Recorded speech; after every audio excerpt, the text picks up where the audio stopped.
વડોદરા જિલ્લા કલેક્ટર કચેરી ખાતે સામાજિક કાર્યકર યોગેન્દ્ર બારોટ દ્વારા માજલપુર વિધાનસભા બેઠક નંબર 145ની પેટા ચૂંટણી રદ કરવાની માંગણી સાથે જિલ્લા કલેક્ટર અને ચૂંટણી અધિકારીને આવેદનપત્ર આપી રજૂઆત કરવામાં આવી છે।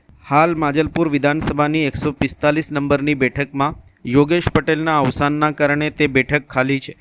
આ બેઠક માટે ચૂંટણી તારીખ 30મી જુલાઈના રોજ યોજાનાર છે। સામાજિક કાર્યકર યોગેન્દ્ર બારોટે આક્ષેપ કરતા જણાવ્યું હતું કે સમય અને નાણાંનો બગાડ ન થાય તે માટે પેટા ચૂંટણી કેન્સલ કરાય, સંપૂર્ણપણે કલેક્ટર કે મુખ્યમંત્રીના હસ્તક આ બેઠક કરાય, જેથી લાખો રૂપિયાનું ભંડોળ ધારાસભ્યના કોટામાં જે પડ્યું છે તેમાંથી માજલપુર વિધાનસભાના બધા બાકી વિકાસના કામો કરવામાં આવે। કોઈ ઇલેક્શનમાં સેવા કરવા આવતું નથી, મેવા ખાવા જ આવતા હોય છે।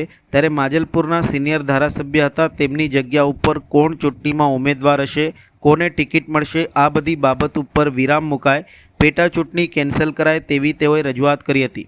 સાથે જ અન્ય કેટલા મુદ્દા પણ આ મુદ્દે રજૂ કરવા વડોદરા શહેરના કલેક્ટર શ્રીને આજે આવેદનપત્ર આપવા માટે આવ્યા છે। એનું મૂળ કારણ છે કે વડોદરા શહેરના સિનિયર ધારાસભ્ય યોગેશ કાકા, માંજલપુરના ધારાસભ્ય યોગેશ કાકા સ્વર્ગવાસ થયા છે, એટલે કે હવે દુનિયામાં નથી રહ્યા। ત્યારે માંજલપુરની પેટા ચૂંટણી છે, પેટા ચૂંટણી સંપૂર્ણપણે કેન્સલ કરવામાં આવે, કેમ કે લાખો કરોડો રૂપિયા ખર્ચો થતો હોય છે ઇલેક્શનમાં। તો પછી એ જે સીટ છે, ખાલી સીટ પડી છે, તો પછી એ સંપૂર્ણ રીતે કાં તો કલેક્ટર સાહેબના હસ્તક કરી લેવામાં આવે, કાં તો પછી મુખ્યમંત્રીના હસ્તક કરવામાં આવે, જેથી કરીને જે લાખો રૂપિયા ભંડોળ જે ધારાસભ્યના કોટામાં પડ્યું હોય એ માંજલપુર વિધાનસભાની અંદર જે બાકી કામો હોય એ બાકી કામો પૂરા કરવામાં આવે।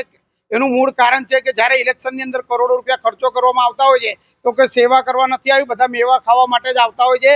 તો માંજલપુરના જે સિનિયર ધારાસભ્ય હતા એમની જગ્યા પર હવે કોને ટિકિટ મળશે, કોણ ચૂંટણી લડશે, આ બધી બાબત કેન્સલ કરવામાં આવે। તાત્કાલિક ધોરણે જે ચૂંટણી છે એનો સંપૂર્ણ રીતે વડોદરા શહેરના જિલ્લાના રાજા એટલે કે કલેક્ટર સાહેબ આને કેન્સલ કરવામાં આવે આ ચૂંટણી।